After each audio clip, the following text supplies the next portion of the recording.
After 12 years of dedication, precision, and quiet sacrifice, I was told without ceremony that I lacked leadership material. The words came from the lips of a manager who once praised my calm under pressure. Within a week, my title and responsibilities were handed to a recent graduate, barely 23, whose primary qualification seemed to be his last name. This is not a story about revenge. This is about exposing the quiet corruption that festers beneath polished corporate mission statements. About the cost of loyalty in a system that rewards appearances over substance. And most of all, this is about justice, earned the hard way.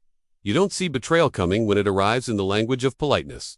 I was in the conference room, seat 3 from the left, as I always sat during Monday huddles. Coffee black, no sugar, pen poised over my notepad, not because I needed to take notes, but because I was raised to listen with attention, to prepare as if every meeting mattered. That day was no different, or so I believed. 12 years in this company. I joined when our department was little more than a cluttered annex near the server room. I built our onboarding systems from scratch, mentored junior analysts, led the crisis task force during the 2020 downturn, and never once called in sick. Not once. I didn't gossip, didn't push for credit. I thought competence would be enough. That morning, Marcus, my manager for the past 5 years, opened the meeting with a casual, "Let's keep this short." Then he looked at me and said, "Daniel, can you stay a minute after?" My first thought wasn't fear, it was habit. I assumed he wanted to brainstorm ideas for the quarterly audit or update me on the system's rollout. It wasn't until everyone filed out and he closed the door that I noticed the printout on the table.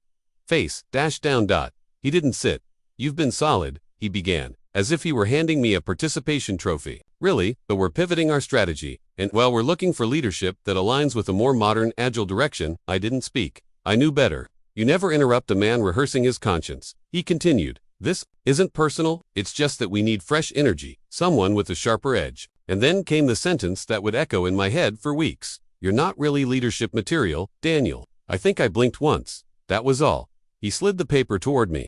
"You'll transition to a supporting role, senior associate. Same pay grade for now. The new team lead will start Monday. He's bright, fresh out of Stanford. Think you'll work well together." He said it like a compliment, as if I were being offered a chance to mentor someone who hadn't yet outgrown. I took the paper. I walked out. No scene, no protest. I went back to my desk and resumed reviewing procurement forms.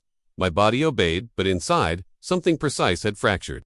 Not from the demotion that was merely the surface rupture. What shattered was the belief that integrity, consistency, and quiet excellence still meant anything in a corporate world ruled by optics.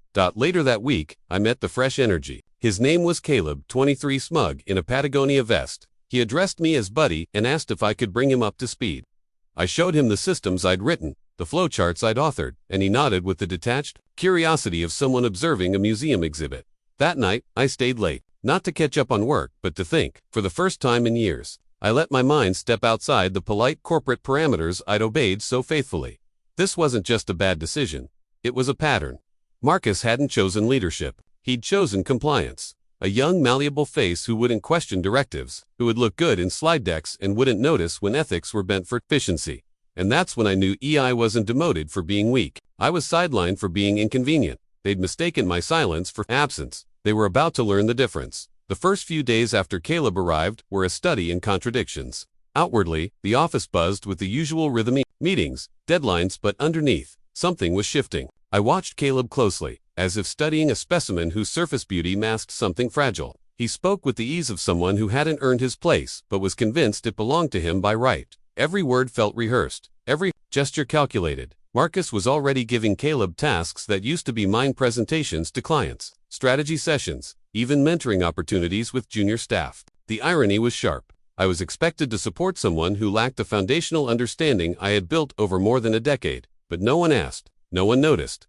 I began retracing the decisions Marcus made in the months before this shift. Patterns emerged. Contracts awarded to companies linked to Caleb's father. Budget approvals that favored projects Caleb championed, regardless of their practicality. It wasn't just favoritism, it was a quiet reshaping of power and influence, cloaked in the language of modernization and innovation. I felt a familiar pulse of anger, but this time it was tempered by calculation. No rash moves, no emotional outbursts. I knew the real leverage wasn't improving I was right, it was improving they were wrong. Late one evening, I dug through internal documents, old emails, project memos, budget reports. The gaps were glaring. Some were accidental. Others looked deliberately hidden. I discovered an email chain where Marcus and Caleb's father discussed streamlining team leadership, just weeks before Caleb was promoted. The language was vague but suggestive, hinting at influence beyond professional merit. The question shifted from why they had done this to how I could expose it. I began building a quiet network of trusted colleagues who had witnessed irregularities but feared speaking up. One by one, I listened to their stories, their own small betrayals within the company's glossy exterior. They were waiting. They needed proof, and I was gathering it. I also kept my face calm around Caleb. In meetings, I asked subtle questions designed to expose gaps in his knowledge without direct confrontation. His confident veneer cracked just enough for others to notice, but not enough to alarm him. Behind the scenes, I researched legal options. I consulted with an old friend who was now a compliance officer at a rival firm. The road ahead was complex, but not impossible. There were rules to be bent, policies to exploit, and an undeniable truth. A system built on favoritism and silence could be dismantled by methodical exposure. Each day I observed Caleb's missteps. Each misstep a thread pulling at the fabric of the story I was unraveling. The leadership role wasn't just a title handed to a novice. It was the keystone in a fragile arch of influence and privilege. As the days turned into weeks, my focus sharpened. This was no longer about reclaiming a position. It was about justice for those who believed merit still mattered, for those who had been quietly sidelined because they asked the wrong questions or refused to look away. And I was ready. By the time I reached the third week of Caleb's takeover, my plan had crystallized into something precise, almost surgical. I wasn't chasing revenge in the childish sense. I was orchestrating a reckoning, the kind that makes the powerful think twice before abusing their privilege. I knew the office politics inside out. I knew where to find leverage and whom to trust it, only sparingly. The old alliances I'd kept dormant since my demotion were quietly reignited. People who had once depended on me now looked at me not as a sidelined veteran, but as a potential catalyst for change.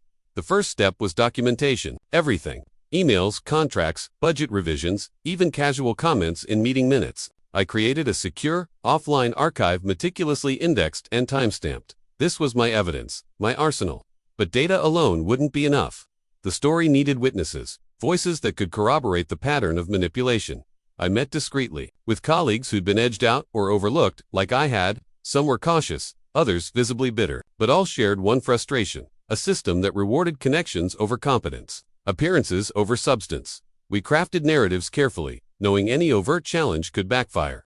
Rumors were weaponized in corporate environments, and silence was often the safest shield for those under threat.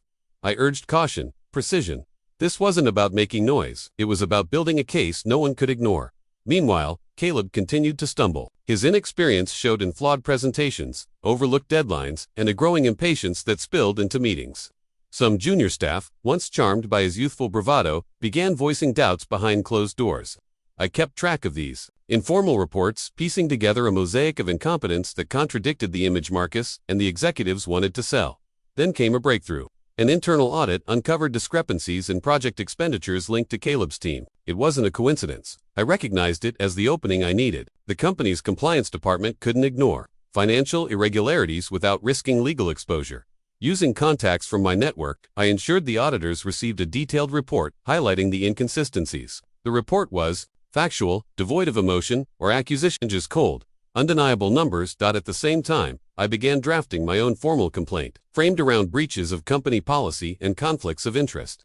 It was a document I would submit only when the moment was right, backed by incontrovertible proof and witness statements. Throughout this, I kept my demeanor professional, even cordial with Marcus and Caleb.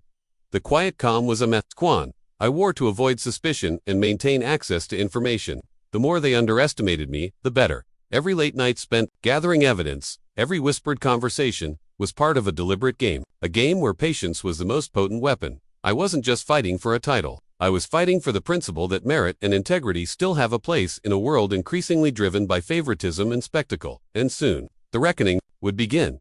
The moment I'd been preparing for arrived with the subtlety of a shadow slipping across a room. No dramatic confrontations or loud accusations. Just the steady, unyielding approach of facts. The audit findings circulated quietly among senior management, cloaked under the guise of routine review. But I knew better. The discrepancies linked to Caleb's projects weren't anomalies. They were symptoms of a deeper malaise. I watched as the first cracks appeared in the polished veneer Marcus had constructed. Marcus's calls became less frequent. When we crossed paths, his eyes avoided mine. Caleb, meanwhile, grew increasingly restless, his overconfidence waning beneath the weight of scrutiny he hadn't anticipated. I submitted my formal complaint through the company's compliance channel, comprehensive, factual, and fortified with the documentation I had painstakingly collected. I requested confidentiality. knowing how quickly power could be wielded to silence dissent. The company's response was predictably cautious. An internal investigation was launched, staffed by people who owed their loyalty to the very executives implicated. I knew the risk. The system was designed to protect itself, not expose its flaws. But then, unexpected allies emerged. Some middle managers, fed up with the growing dysfunction, began sharing their own observations. They, too, wanted change not out of idealism but self-preservation. A culture of silence was no longer sustainable. The investigation extended beyond Caleb's financial missteps to question the legitimacy of his promotion. Interviews revealed favoritism tied to his family connections and a disregard for meritocratic standards that many had suspected but never dared confirm. Throughout the process, I maintained a low profile. No triumphalism, no calls for public vindication. I let the evidence speak. The truth has a way of surfacing when given time and space. Finally, the report landed on the CEO's desk. The language was clear and unambiguous. Recommendations included reversing Caleb's promotion, reviewing Marcus's leadership, and implementing stricter compliance measures. The decision was swift. Caleb was demoted. Marcus was reassigned to a role with less influence. The company issued a carefully worded statement about organizational realignment and renewed commitment to meritocracy. It wasn't a perfect victory. The scars of betrayal didn't vanish overnight, but justice had been served in the only way that truly mattered, through truth, patience, and calculated resolve. In the weeks that followed, colleagues approached me with a mix of respect and relief. Some admitted they'd doubted my quiet resilience. Others confessed their own fears of speaking out. I remained cautious. The corporate world doesn't reward saints. It rewards the pragmatic, the patient, the observant. I learned that silence can be louder than words when wielded as a tool, not a refuge. And as I settled into my new role, stripped of former titles but not of purpose, I understood this. Real leadership isn't about the position you hold, it's about the principles you refuse to compromise. The air was different after the storm had passed. Not lighter, but charged. The quiet corridors of the office no longer felt like a battlefield, yet the echoes of what had transpired lingered, like an unseen tension beneath the surface of normalcy. Caleb was gone from the leadership team. Marcus's influence diminished. The company claimed progress, a renewed focus on fairness and integrity.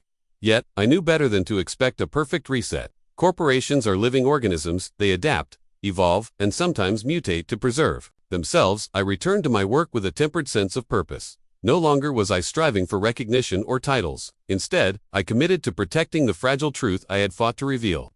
The system was flawed, but not irreparable. Change, I realized, is a slow tide, not a sudden wave. Colleagues who once avoided me now sought counsel. Some whispered about their own stories of marginalization. Others confessed doubts they had buried deep. I listened, not as a hero, but as a man who understood the cost of silence. The question that haunted me was this: what happens to the man who fights the system and wins? Does he become part of the machinery, or does he remain the restless agent of change? I chose the latter, but in private moments, I reflected on the manager's words, the brutal assessment that I wasn't leadership material. It was never about my ability to lead but about their fear of losing control to someone who challenged the status quo with quiet resilience. Leadership, I now understood, is not granted by a title or bestowed by approval. It is earned through integrity, persistence, and the courage to confront uncomfortable truths. The ordeal taught me the value of patience and the power of strategy over impulsiveness. It showed me that justice isn't always loud or immediate. Sometimes, it is a slow, deliberate process carried out in the shadows until the light finally breaks through. I don't know what the future holds. Perhaps I will rise again in this company or find a place where merit is truly valued. But no matter the outcome, I have learned to trust myself to stand firm even when the world doubts. Because in the end, justice is not about revenge. It is about restoring balance. It is about making sure that those who wield power are held accountable not by force or fury but by the unyielding truth. And that is a legacy worth fighting for.